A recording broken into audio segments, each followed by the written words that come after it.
সবাই সামনে থেকে চলে গেলে করে ভাই চলুন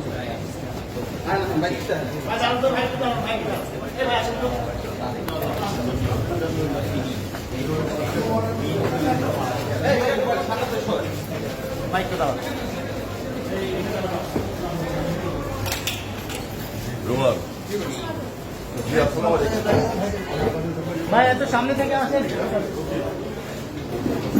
বেশি না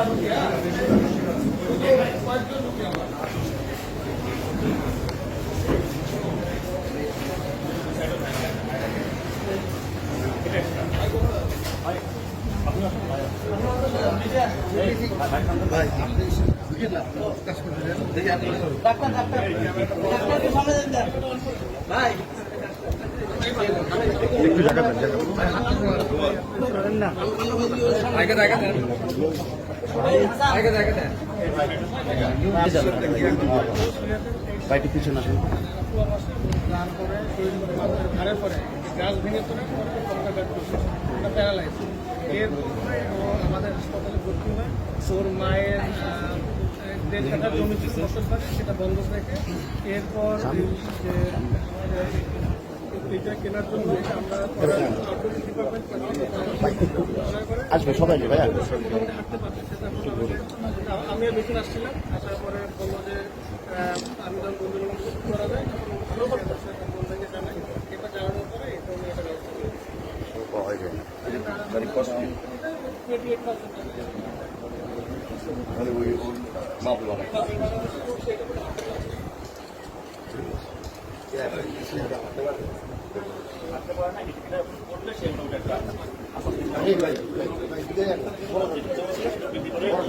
এটা পাটা বাকি হয়ে গেছে সামনে হচ্ছেন কেন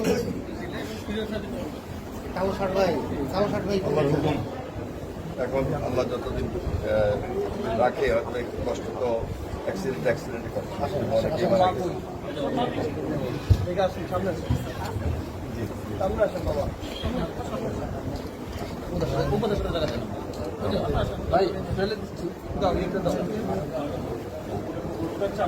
একটু আলগি দিন ভাই একটু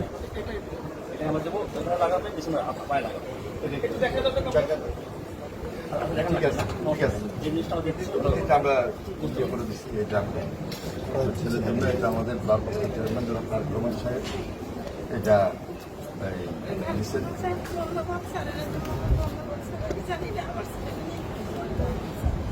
জি আপনি মা হিসেবে দোয়া করেন বাকিটা আল্লাহ ডাক্তার সাহেবরাও দেখতেছে আমরাও খেয়াল রাখতেছি আমাদের পর্যায় থেকে আমরা করব এবং যেটা করছি এটা আমাদের দায়িত্ব থেকে করছি আমরা বিষয়। আপনার ছেলে মেয়ে কয়জন?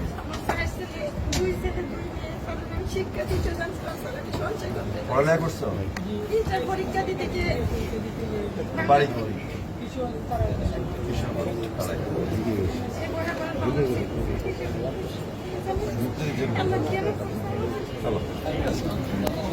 দুই চোখের সমস্যা আর ওই চোখে দূরে দেখা যায় না। আমি একটা কথা বলি, এখন আল্লাহর হুকুম আন্দোলন সংগ্রাম আমরা সবাই করছি, সবাই মারা দিতে পারতাম। আল্লাহ তোমাকে বাঁচায় রাখছে, আমাদেরকে বাঁচায় রাখছে। আমিও আহত হয়েছি, তুমিও আহত হয়েছি। এখন অনেকে তো মরেই গেছে, শহীদ হয়েছে, খুন হয়েছে, বুঝছে না, খুনের শিকার হয়েছে। আল্লাহ তো আমাদেরকে বাঁচায় রাখছে। যেটা আসছে এই অবস্থান থেকে আমাদেরকে ফাইট করে বাঁচে থাকতে হবে, মানসিকভাবে শক্ত থাকতে হবে। তারেক রহমান সাহেব আমাদেরকে পাঠাইছে, আমরা বিএনপি পরিবার একটা সেল করছি, এই সেলের পক্ষ থেকে আমরা তোমাদের পাশে আছি, থাকবো যতটুকু পারি এখন বর্তমানে এবং ভবিষ্যতে আমাদের দায়িত্ব থেকে আমরা সর্বোচ্চ কাজটা করব। ঠিক আছে, ওকে।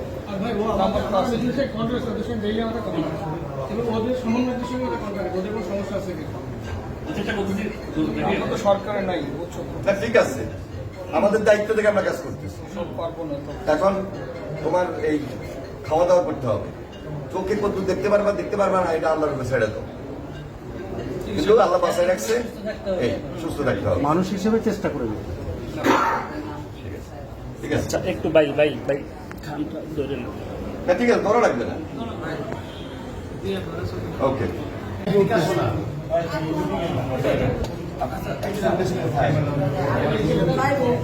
ভাই দেখা যাচ্ছে ভাই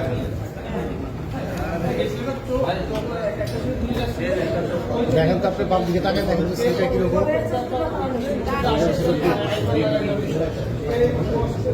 আপনারা যদি মাথা ঢুকে দেন আমরা ছবি নিব কিভাবে? শারীরিকভাবে তো তার এই একেবারে ইয়ে হয়ে যেতেছে। হ্যাঁ তাই, কালকে কোথায় মারছে? পুলিশও মারছে, আর্মিও মারছে, পরে হলো কি আপনার যে হাসপাতালে যে কর্মীরা যারা স্টাফ ছিল তারাও পর্যন্ত মারছে। সরকার করে হ্যাঁ এটা তো ভীষণ ধরনের সরকার করে হ্যাঁ এদের সেফটি দিতে পারে না। এখন এর চিকিৎসা কি? ও তো ডায়েটের অভাব আছে, ও তো শারীরিকভাবে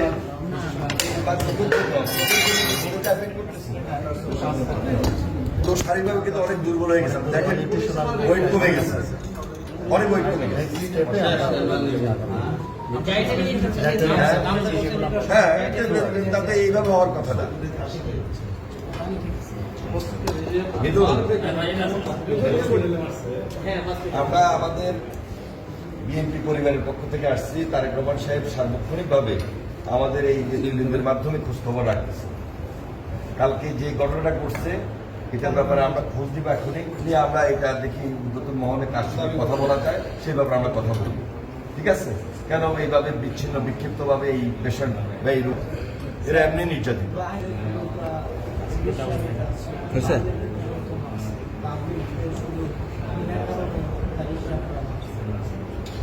আমরা এটা দিলাম তোমার খাওয়া দাওয়া এগুলো মেনটেন করার জন্য। আর আমরা আমাদের এই যে লিস্ট সেই লিস্টের মধ্যে অন্তর্ভুক্ত রাখছি। বর্তমানেও আমরা চিকিৎসার যেটা দরকার সেটা আমরা পাশে থেকে করতেছি, করাবো। আর সামনেও আমরা ইনশাল্লাহ কন্টিনিউ করবো। আল্লাহ ঠিক আছে, এটা রাখবো। ও আমাদের কাছে থাকে, আমাদের মিটিংয়ে সবসময় কনফিউশনের সময় কালকে ঘটনা তো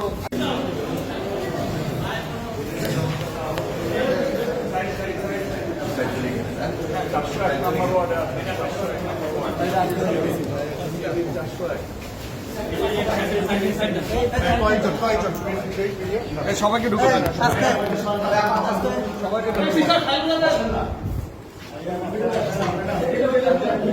এখানে ভাই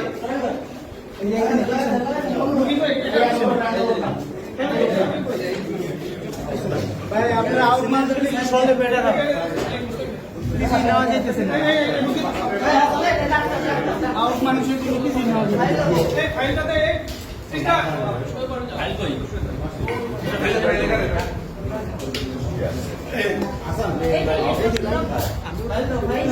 ভাই সামনে গেলেন না। আহত হওয়ার পর চিকিৎসা কি এখানে হতেছে না অন্য কোথাও হয়েছে?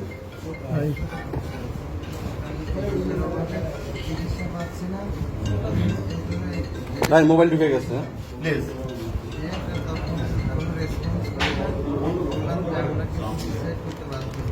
আচ্ছা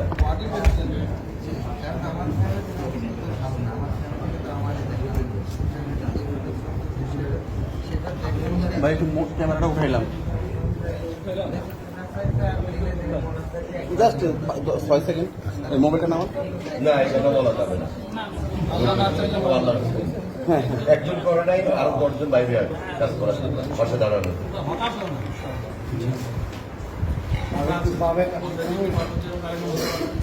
এখন কথা হলো যে ডাক্তার এখন কি পজিশন? আচ্ছা নর্মাল গাইড চালু হয়ে গেছে। কথা বলে সুবিধার অবস্থা করে তো কর্মসংস্থান ব্যবস্থা সেটা পরে আগে যদি আল্লাহ হুকুম থাকতে পারে একটা ব্যবস্থা হবে। কথা হলো যে অনেক কষ্ট আছে, ক্ষোভ আছে, বিষয় স্বীকার করার কোনো জোর নাই। বাকিটা আমরা যতটুকু পারি আমাদের চেয়ারম্যান সাহেব, আমরা বিএনপি পরিবার তারা দায়িত্ব নিচ্ছে। আমরা সবাই মিলে এই দায়িত্ব নিয়েই এখানে আসছি। আমরা পাশে থেকে কাজ করছি।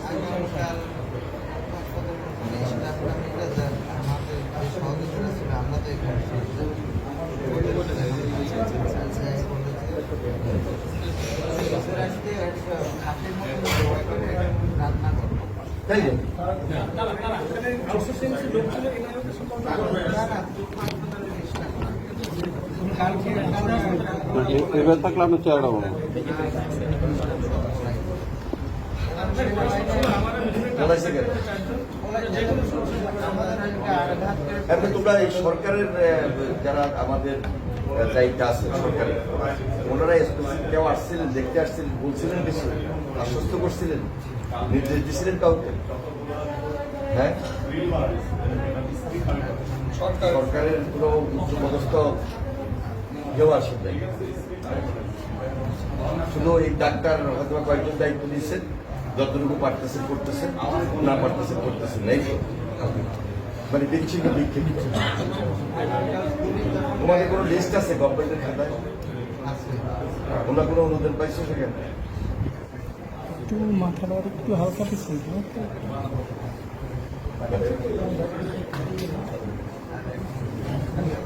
এখন হলো আমাদের এই লিস্টগুলো রেডি করা, আমরা তাদের পাশে আসি, থাকবো, আমাদের বর্তমান অবস্থান থেকে আমরা কাজ করতে পারি।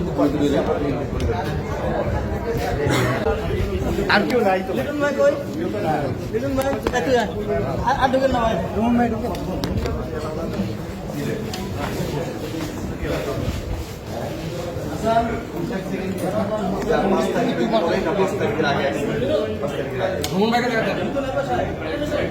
এখন তোমার চিকিৎসা কি মনে হচ্ছে? তোমার শরীরের সমস্যাটা কোথায়?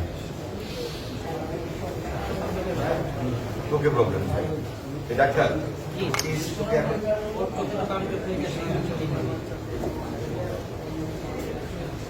তুমি এই চোখে দেখতেছ কালো দেখা যায়, হ্যাঁ, আর এই চোখে পুরো দেখতেছ ওই চোখে, হ্যাঁ।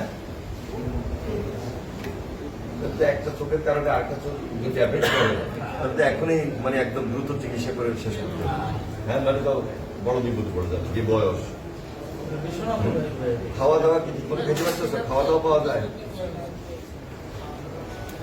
মুখে মুখে খাওয়া যাচ্ছে না কেন? মুখে খাওয়া যাবে না কেন? ঘুমিয়ে আসতেছে। আমি তো মনে করতেছি আজকে 7-8 বার প্রপার চিকিৎসা কিন্তু হচ্ছে না। যেখানেই থাকুক, এখানে থাকুক আর অন্য কোথাও থাকুক, কারণ তার খুবই সমস্যা, অন্য কোথাও তো সমস্যা নেই।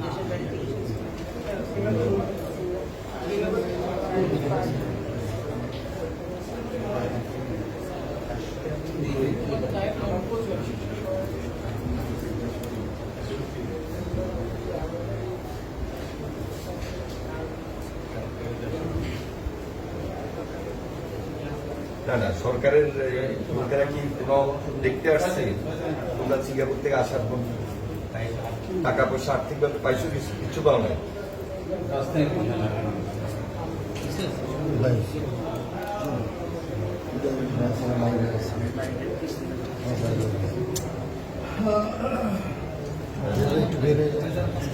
আচ্ছা, আমরা বিএনপি পরিবার তারেক রহমানের পক্ষ থেকে আসছি, সার্বক্ষণিক আমরা তোমাদের পাশে আছি এবং আল্লাহর হুকুম ভবিষ্যতে তোমাদের চিকিৎসা শেষ না হওয়া পর্যন্ত তোমাদের পরিবারের বা তোমাদের পাশে থেকে আমরা সহায়তা করব, ঠিক আছে? আপাতত খাওয়া দাওয়া এগুলো মেনটেন করার জন্য এই আর্থিক টাকাটা বাকিটা আমরা আমাদের লিস্টে নিচ্ছি, এটা আমরা আমাদের দায়িত্ব থেকে কাজ করব, ঠিক আছে?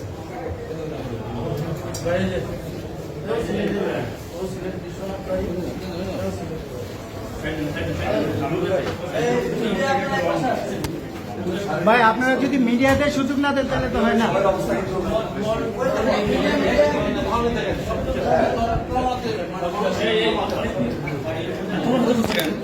মিডিয়াতে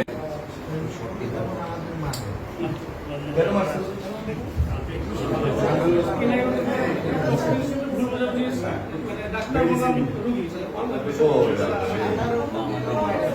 সেটাই বিক্ষিপ্ত বিচ্ছিন্ন হলে যা হয় সবাই ভেবেছে আমার ঠিক আছে।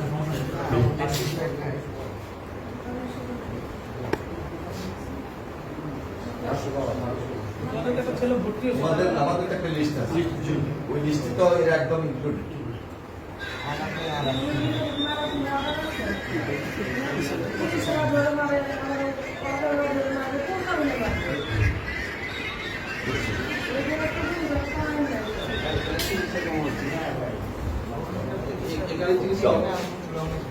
আমরা আপাতত একদিন সলিউশন করলাম। আমরা বাকিটা আমরা পাশে থেকে এই মুহূর্তে বাকিটা যেটা আমাদের সুযোগ দেয় এটা আমরা ধারাবাহিকভাবে মাতারের সাথে ঠিক আছে এটা রাখো হ্যাঁ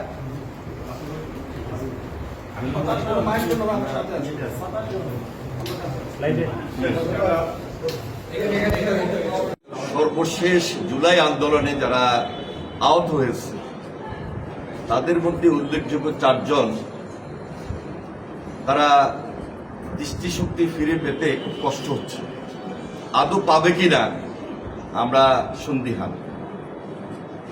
এমত অবস্থায় ওদের খুব যৎসামান্য যে চিকিৎসা হয়েছে তারা কোনোভাবেই খুশি না, তাদের মধ্যে যথেষ্ট ক্ষোভ কষ্ট আমরা দেখতে পেলাম এবং আমরাও উপলব্ধি করেছি। আমরা এখানে আজকে দ্বিতীয়বারের মতো আমরা বিএনপি পরিবার উপস্থিত হয়েছি, তাদের পাশে দাঁড়িয়েছি। আমাদের ভারপ্রাপ্ত চেয়ারম্যান জনাব তারেক রহমান সরাসরি নির্দেশ দিয়েছেন, আমরা খোঁজখবর রেখেছি। আজকেও আমি নিজে সহ আমাদের এই বিএনপি পরিবারের নেতৃবৃন্দ উপস্থিত হয়েছে, আমাদের ডাক্তার সাহেবরা এখানে উপস্থিত আছেন, তারা কিন্তু খুব আন্তরিক। কিন্তু আমি যদি একটু বেশি আসলে বলবো না, তবে যেটা লক্ষণীয়, সরকার কেন আন্তরিক হবে না? আরো বেশি আন্তরিক হওয়া উচিত ছিল, দায়িত্ব নেওয়া দরকার ছিল। যে দায়িত্বটুকু আমরা খুব দৃশ্যমান দেখি না, আর যেটা দেখেছি সেটা খুব যৎসামান্য। সর্বপ্রথম দায়িত্ব ছিল এই সরকারের, যারা বিগত আন্দোলন সংগ্রামে গুম খুন হয়েছে, শহীদ হয়েছে, পঙ্গুত্ব বরণ করেছে, দৃষ্টিশক্তি হারিয়েছে, বিচ্ছিন্ন বিক্ষিপ্তভাবে না দেখে দায়িত্ব নিয়ে দায়িত্ববোধ থেকে একটা সেলের মাধ্যমে সর্বোচ্চটা করা, সর্বোচ্চভাবে এদের পরিবারের পাশে দাঁড়ানো। সেখানে আমরা খুব তাচ্ছিল্য দেখছি, স্বল্পতা দেখছি। এজন্য ক্ষোভের সাথে আমি বলতে চাই, আমাদের প্রত্যাশার জায়গা থেকে দাবি এত বেশি যে এই পরিবারের পাশে সরকার অবশ্যই দাঁড়াতে হবে। আমি জানি হয়তো বা এই কথাগুলো বললে ওনারা কিছুটা রাগান্বিত হতে পারেন, তারপরও আমি বলছি, আমাদের এই দেশে আজকে যদি একটা নির্বাচিত সরকার থাকতো, প্রকৃত নির্বাচিত সরকার থাকতো, এই দায়িত্ব এড়াতে পারত না। সুতরাং শুধু একটা পার্টি ডিসেম্বরে নির্বাচন চায়, কেন চায়, কি কারণে চায়, এটা বুঝতে হবে। জনগণের স্বার্থে, দেশের স্বার্থে, জুলাই সর্বশেষ আন্দোলনের স্বার্থে বিগত 17 বছর আমরা যারা ত্যাগ স্বীকার করেছি, কষ্ট করেছি, যারা গুম হয়েছে, শহীদ হয়েছে, খুন হয়েছে, পঙ্গুত্ব বরণ করেছে, দৃষ্টিশক্তি হারিয়েছে, তাদের জন্য, দেশের জন্য, এই জন্য নির্বাচন চাই। নির্বাচন চাওয়াটা কোনো অপরাধ নয়, গণতন্ত্রের স্বার্থে জোর করে, জোর গলায় নির্বাচন চাচ্ছি। কেউ যদি মাইন্ড করেন, আমি মনে করি ঠিক হবে না। তাই আমাদের এই পর্যায় থেকে আমাদের যেটা দাবি, গতকালকেও বলেছি, আজকেও বলছি, যে সবাই মিলে আমরা ফ্যাসিবাদের বিরুদ্ধে লড়েছি, আগামী দিনেও লড়বো, কিন্তু গণতন্ত্রের ভিতকে শক্তিশালী রাখবো, জনাব তারেক রহমানের নেতৃত্বে, জনাব বেগম খালেদা জিয়ার নেতৃত্বে। ধন্যবাদ সবাই। একটু দল নির্বাচন চাই, সেটা তো বলছেন প্রধান উপদেষ্টা, বাকি যারা চাচ্ছেন না তাদের তো নিবন্ধন নাই, সেটা কথাটা কি সত্য? কোনোভাবে সত্য নয়। আমরা যারা ফ্যাসিবাদ বিরোধী আন্দোলন করেছি, আমরা যারা যুগপৎ আন্দোলন করেছি, সবাই মিলে আজকে দেশের গণতন্ত্রের স্বার্থে আমরা এই প্রস্তাবটি দিয়েছি এবং সরকারের কাছে আমরা তুলে ধরেছি। আমরা বলেছি যে দ্রুততম সময়ের মধ্যে হাসিনার বিচার দৃশ্যমান করা উচিত। আমরা বলেছি সংস্কার করবেন, যেটা খুব বেশি প্রয়োজন। মৌলিক সমস্যার মধ্যে নির্বাচন সব দল চায়, শুধু একটা দল চায়, কথাটা ঠিক নয়। আর যারা চাচ্ছে না তাদের তো নিবন্ধনই নেই। আমরা আশা করতেছি দেশের স্বার্থে, জনগণের স্বার্থে সবাই কথা বলছেন এবং বলবেন। স্যার, একটা জিনিস জানতে পারলাম যে রোগীদের কাছে যারা ইনজিড, তারা বলতেছে যে তাদের আঘাত করা হয়েছে। এই অবস্থাতে চক্ষু বিকারে তো আছে, বিক্ষোভ চলছে, এখনো তো চলছে, ওখানকার অবস্থা তো ভয়াবহ। দেখুন, চক্ষু বিজ্ঞান ইনস্টিটিউটে যে অনুবিপ্রীত ঘটনাটা ঘটেছে, এটা কাম্য ছিল না। তাদের দাবি, তাদের বক্তব্য, তাদের ক্ষোভ তারা প্রকাশ করবে। কিন্তু আমি সরকার পাশে থাকছি না, থাকবো না, এখানে তো আমাদেরও তো বক্তব্য আছে, ওইখানে আমাদেরও ক্ষোভ আছে। আমাদের কষ্টের জায়গা থেকে আমরা এই ক্ষোভ তাদের সঙ্গে একত্রিত হয়ে প্রকাশ করছি এবং অনতিবিলম্বে একটা তদন্ত কমিটি করবেন। তদন্ত কমিটি করার মধ্য দিয়ে সঠিক চিকিৎসা যেন তারা পায় সেই দিকে বিশেষ নজর রাখবেন। ধন্যবাদ। পরিচালক আছেন, তিনি বলছেন যে তাদের 90% যদি চিকিৎসা সম্ভব তারা যাচ্ছে না এবং তারা আরো জড়ো হয়েছে। এই জন্য আমি বলছি যে একটা তদন্ত কমিটি যদি করা হয়, শুধু সরকারে যারা আছে তাদের মাধ্যমে তদন্ত কমিটি করলে তো রেজাল্ট খুব ভালো পাওয়া যাবে বলে আমি মনে করি না। এখানে একটা বিচার বিভাগীয় তদন্ত কমিটি হতে পারে এবং সরকারে যারা খুব নিরপেক্ষ দায়িত্বে আছেন তাদের পাশাপাশি দুই একজন নিরপেক্ষ ব্যক্তি যারা এই তদন্তকে সামনে রেখে প্রকৃত চিত্রটা তুলে ধরবেন এবং তাদের জন্য, তাদের প্রয়োজনে তাদের পাশে দাঁড়াবেন, তাদের পরিবারের পাশে দাঁড়াবেন, তাদের চিকিৎসা করবেন। সেই জন্য একটা সিদ্ধান্ত নিয়ে যদি সরকার তদন্ত কমিটি করে, আমার মনে হয় তারা বেনিফিট পাবে, আমরা লাভবান হব। অন্তর্বর্তী সরকার বলছে যে কথা বলে কি বুঝলেন তারা কেন বিষ পান করবে? অন্তর্বর্তী সরকার বলছে যে কেবল একটি দল নির্বাচন চায়, বাকিগুলো চায় না। এটা আমি বলেছি, বাকিটা আমাদের দলীয়গতভাবে আমাদের পার্টির মহাসচিব এবং আমাদের স্ট্যান্ডিং কমিটির যারা নীতি নির্ধারক তারা আপনাদের সামনে এই কথাগুলো তুলে ধরবেন। ধন্যবাদ।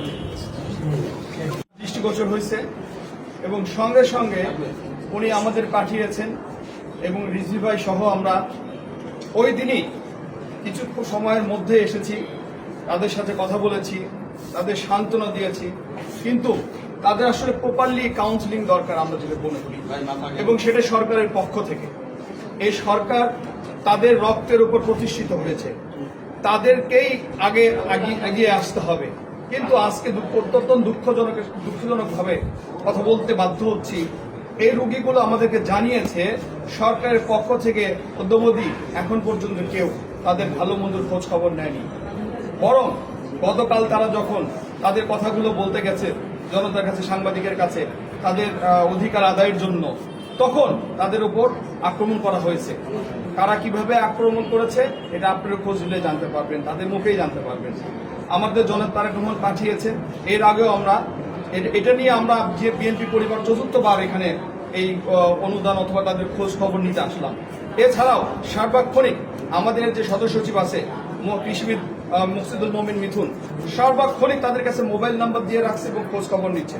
আমাদের উপদেষ্টাগণ আছেন, রিজভি ভাই, অ্যানি ভাই, মিল্লাত ভাই, আরো এখানে বকুল ভাই, এখানে কাসেম ভাই, সেলিম ভাই, তারা সব সময় তাদের জন্য কম বেশি অনুদান দিচ্ছে। আর সর্বশেষ কথা বলবো, এখানে আমরা বিএনপি পরিবার জনাব তারেক রহমান নির্দেশে ওনাদের পাশে আছি। ইনশাল্লাহ ভবিষ্যতে যদি বিএনপি কোনো ভালো সময় পায় তাহলে আমরা ওদের যথাসাধ্য ব্যবস্থা নিব এবং তাদের পুনর্বাসনের ব্যবস্থা করব ইনশাল্লাহ। এখন আপনাদের সামনে বক্তব্য রাখবেন আমাদের উপদেষ্টা অ্যানি। বিসমিল্লাহির রহমানির রহিম।